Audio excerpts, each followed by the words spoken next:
All right, let's turn to Japan now. Two big diplomatic signals are coming out of Tokyo today, one about energy and investment, and the other about re engagement after war. Japan has announced that UAE President Sheikh Mohammed bin Zayed is going to arrive next month for a rare state visit. It will be the first by a UAE leader in more than 3 decades, as Tokyo is looking to deepen ties with its top oil supplier and a rising tech investor.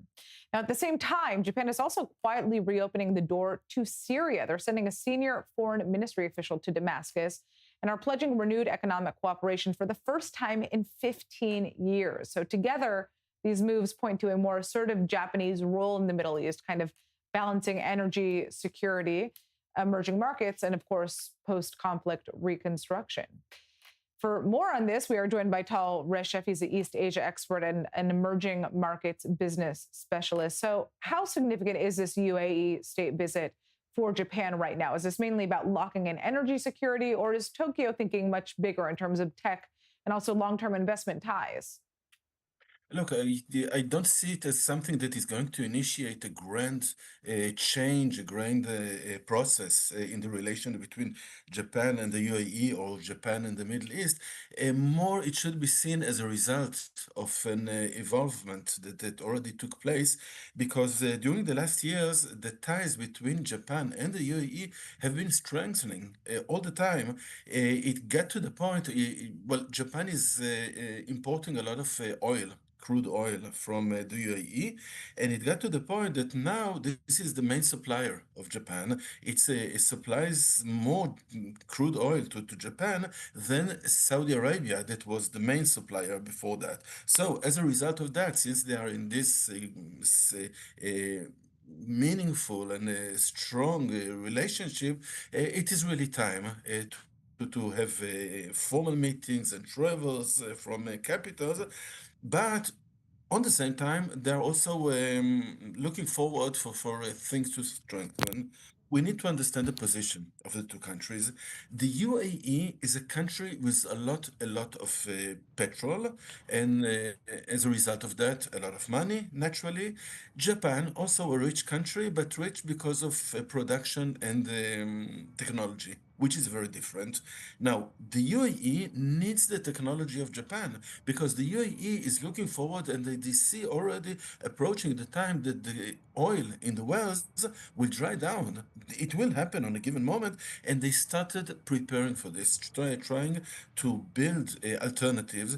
And the Japanese production and the Japanese technologies can be a good idea for that. A part of investing in funds in Japan as part of this tendency.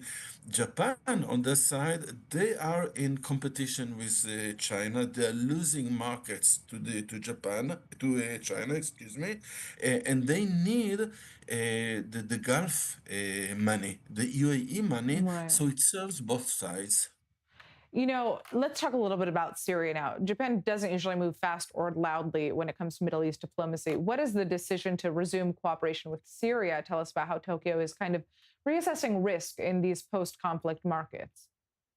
Well, this is touching another issue that is related to what I just mentioned, even though it's a bit aside. Hmm. Look, many things are happening backstage in the Middle East. Middle East is busy with things that we are all aware to, conflicts, Iran, and so on.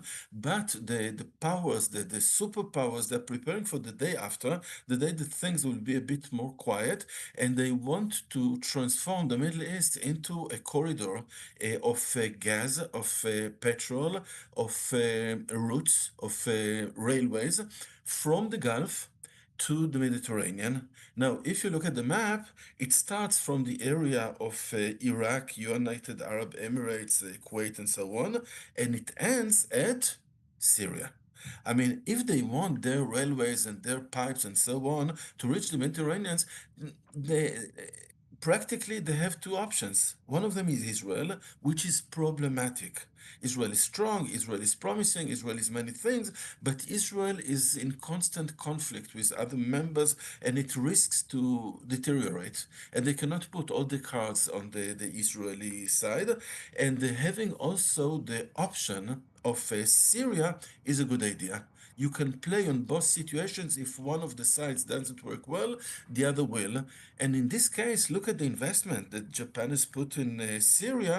Well, they've renewed the relationship and they have put an investment of Mhm. $53 million, which is close to nothing in Japanese diameters.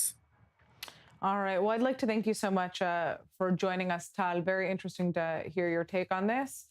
Thank I you. think we're all going to be watching to see what role Japan plays in post-war Syria more specifically. All right.